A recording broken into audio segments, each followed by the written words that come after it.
Így látszik még az egyén? Igen. Jaj, hát én azt nem... Így? Az egyik vallat le van valva, kicsit a széket márnak. Sziasztok! Ez itt a Húsleves legelső kiadása. Reméljük nem az utolsó. Mellettem Csenge és Johanna ülnek. Én Szöcske vagyok. Sziasztok!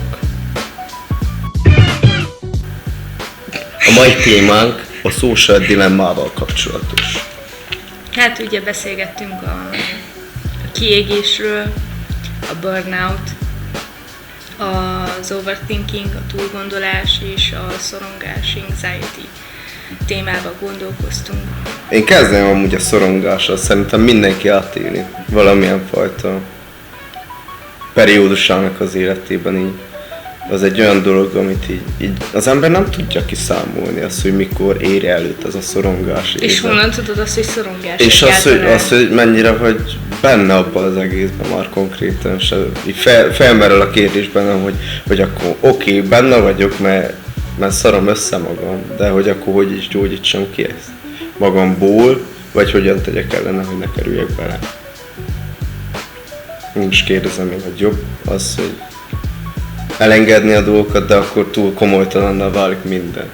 De hogyha túlságosan ráfeszülsz arra, hogy most akkor mindent tudja, hogy el se érd azt a szorongási állapotot, az már pedig túl ilyen feszült dolog. Tehát, hogy az a két szélsőség. És akkor mi a megoldás? Mit gondoltok ki erről?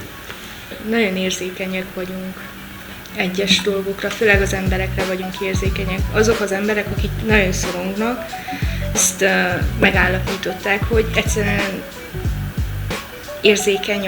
érzékenyek a környezetükre, az emberekre, mert már érzik a kisugárzásukat, a feszültséget, és ettől szorongnak. És ez nem lehet, hogy esetleg, vagy nincs ebbe bizonyítva, hogy ez egy evolúciós dolog, hogy már maga az, mint emberi lény, az nem csak annyiból áll, hogy lát, hall, érez, meg ízlel, hanem hogy egy ilyen spirituális oldalból is érez bizonyos dolgokat. Hát persze, szerintem ez teljesen normális, mert hogy sokkal komplexebbek vagyunk, mint gondolnánk. Igen, és hogy ezért lehet az, hogy így az ember megérez dolgokat, például. Már érzed róla, hogy ez egy nem feltétlenül rossz ember, csak hogy úgy érzed a pluszban nem lennél bele. Igen, így, hogy nem. Egy társaságban jön. Tehát, hogy azt érzed, hogy nem lennél vele biztonságban, hogy valami nincs rendben ott. Igen, hát tehát akkor ez mondhatjuk annak is, hogy ez egy első benyomás akár. Igen, egy első benyomás, és ezekre az ösztönökre, úgymond ösztönökre kell hallgassunk szerintem, mert elfelejtettük, hogy miért is vannak ezek az érzések.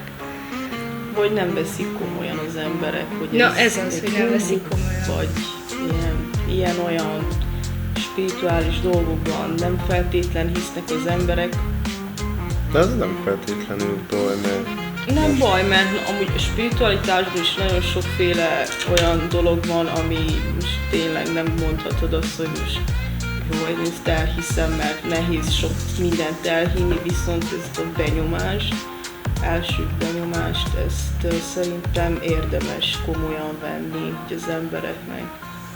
Az, hogy ráfeszülnek az emberek dolgokra, az most nem biztos, hogy egy rossz dolog, mert van, amikor az ember a stressz helyzetben hozza ki a magából a legtöbbet, amikor így rá van feszülve egy témára, vagy valamire, egy bizonyos személyre, hogy most akkor személyre nem nagyon lehet így rászorongni, de hogy akkor például kell találkozzon valakivel az egyik. Hát akkor igen, az úgy, mert egy nyomás alatt az egy van. feszültség mégis. Nem mondhatni ezt feltétlenül egy szorongásnak. Hát már a fele közelít. Hát igen. Igen, de hogy az inkább egy ilyen nem tudod hova tett érzés, hogy akkor most várod-e, vagy csak izgulsz, hogy találkozhass. Hát igen, szóval szerintem a szorongás az nagyon összekapcsolódik maga a túlgondolással is. Ja, az biztos. Szóval az totálisan. biztos. kettő egymás nélkül azt szerintem nincs is. Totálisan. Igen, mert hogyha az emberek kicsit úgy elengedi a dolgokat, akkor már így a szorongásig visszaapad. Igen.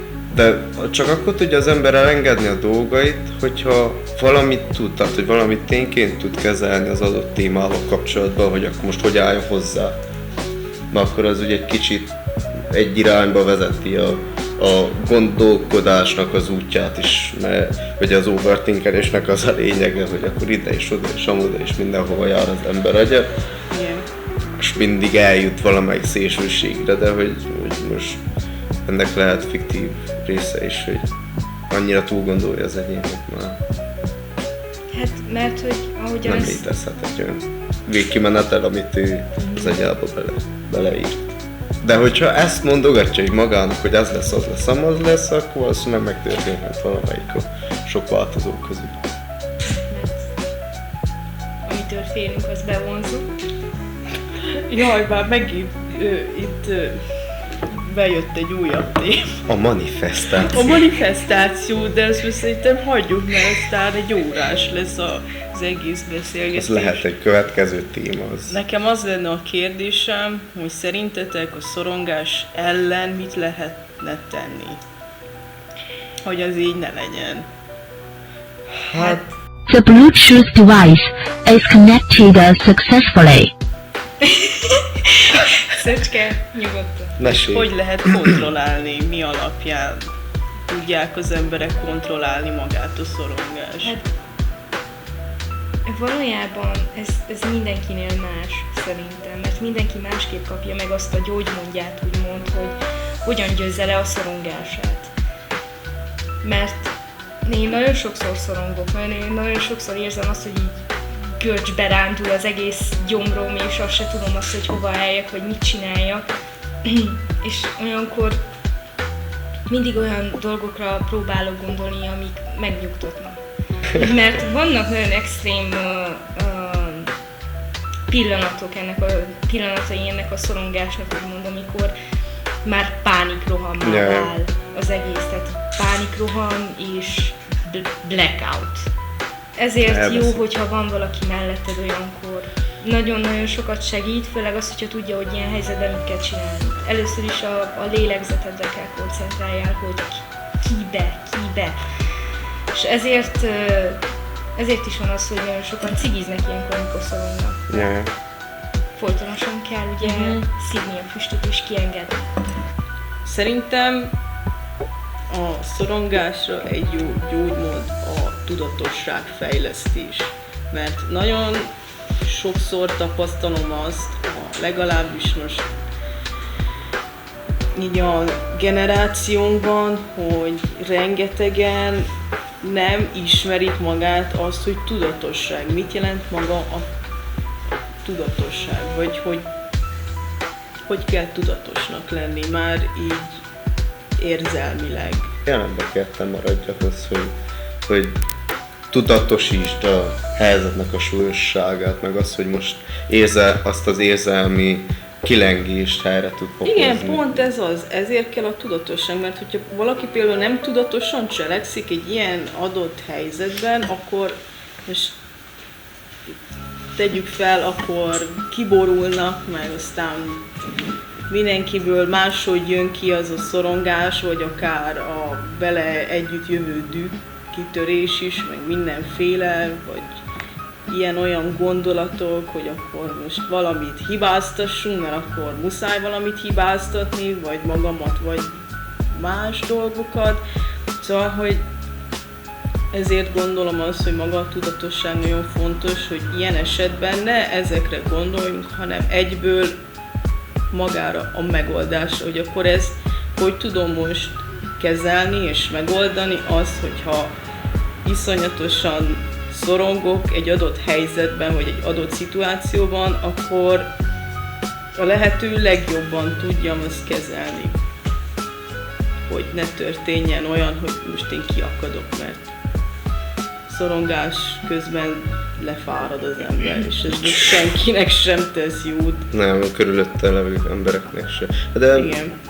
most ez csak azzal tudod gyógyítani, hogy azzal tudod így egy kicsit úgy halmazba helyezni, hogyha az ember megismeri önmagát, hogyha így, nem csak így a démonokat, hanem így a Igen. az ember képességeinek a határait is így felvesz, és akkor így tudja, hogy hova kell helyezni az energiát. Igen, ahhoz, szóval hogy- akkor az a gyógymód erre, hogy önismeret, és akkor ezáltal fejleszti a tudatosságot is. Meg rengeteg olvasás. Igen, pszichológiai könyvek általában. Igen, Sokat ilyen segítenek. önismeret. Sokat segítenek azok. Abszolút. Szóval szerintem a kulcsa a tudatosság ennek az egésznek, mint sok minden másnak is. Neked mi a véleményed erről? Kizumoltál egy Hát kicsit. igen, egy kicsit kizomoltam, elnézést. Nekem csak annyira lenne a kérdésem, hogy Csengel, te saját tapasztalatból beszélsz, úgymond te már közel voltál ahhoz, hogy annyira szorongtál, hogy véget volt. Igen, abszolút. Én mindig tapasztalatból beszélek, mert én nagyon sok mindenem mentem keresztül. Elkezdtem gondolkodni azon, hogy ezt hogy tudnám megszüntetni, és aztán arra jutottam, hogy kezdjünk el máshogy gondolkodni.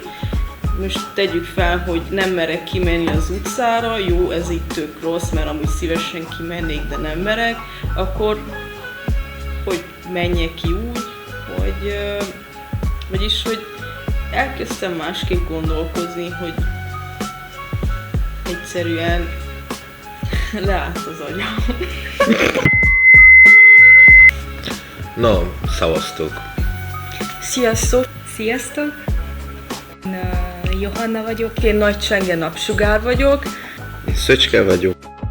Húsleves podcastnek az egyik embere. Hát a mai podcastről az lenne a hozzászólásom, hogy egy nagyon nehéz téma, amit átélünk nap mint nap, és úgy gondoltuk azt, hogy erről beszélni fontos, és érdekes. Szóval igen. Ebben a témában, amit most fölvettünk, nekem az volt a legfontosabb, hogy az ok és okozat így, az ok és okozatot így megtaláljuk, vagy legalábbis a gyógymódját annak, hogy mit lehet csinálni olyankor, amikor így szorong az ember, és így általánosságban is nagyon így szeretem megtalálni a dolgoknak a módját, hogy lehet kiküszöbölni dolgokat nagy részt. Én voltam a mai húslevesnek így az operatőre. Én felelek a hangért és a képért, amit Szöcske fog összevágni. Remélem, hogy jó anyagot sikerült forgatni. A srácok is nagyon szuperül beszéltek szerintem így a tematikáról, meg a gondolataikat próbálták minél jobban összefoglalni, és reméljük, hogy egy olyan anyag készül ebből az egészből, ami mindenkinek elnyeri a tetszését, aki érdekelt ezek a témák iránt. Nagyon örvendek, hogy végre összejött ez az első adás. Úgy vagyok vele, hogy most már ideje volt, az emberek nagyon mérgesek, hogyha nem kapják meg azt, amit várnak. Én nagyon jól éreztem magam, éreztem az izgulást az embereken, magamon is. Remélem, hogy minden ötlet összejön, és aztán jöhet a következő. Na, hát mi vagyunk a húslevessel az alapítók, Zsombi meg én.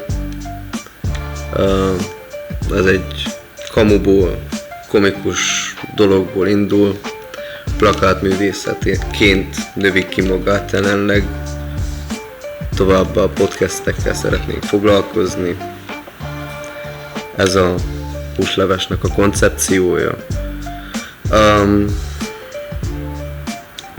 Jelenleg most 5-en vagyunk a bandában. Ebben az adásban az 5. emberke nem tudott részt venni, de lélekben gondolunk rá. És egyelőre ennyi. Te hogy állsz a jövőben ehhez az egész dologhoz, Zsombi? Hát a jövőben remélem, hogy minél professzionálisabban tudjuk átadni azt, amit szeretnénk. Ez nagyban meglátszik magán a plakátjainkon, amik ugye Insta Story formájába kerülnek ki jelenleg. Már ott is az elején lényegében úgymond egy ilyen vicces történet volt, ahogy mondtad te is, ez az egész. Aztán így sokkal jobban ráhangolódtunk a történetre, próbáltuk úgy megfogalmazni grafikailag is, ami átadja és minket is jellemez az adott látvány, és hogy az emberek számára is befogadható legyen az, amit közvetíteni szeretnénk. Szóval írjátok meg simán, hogy milyen témákat szeretnétek még hallani tőlünk, meg hogy mikkel foglalkozzunk. Kövessétek be a húsleves oldalát. Léci. Ezt hallatszol? Jaj, de jó.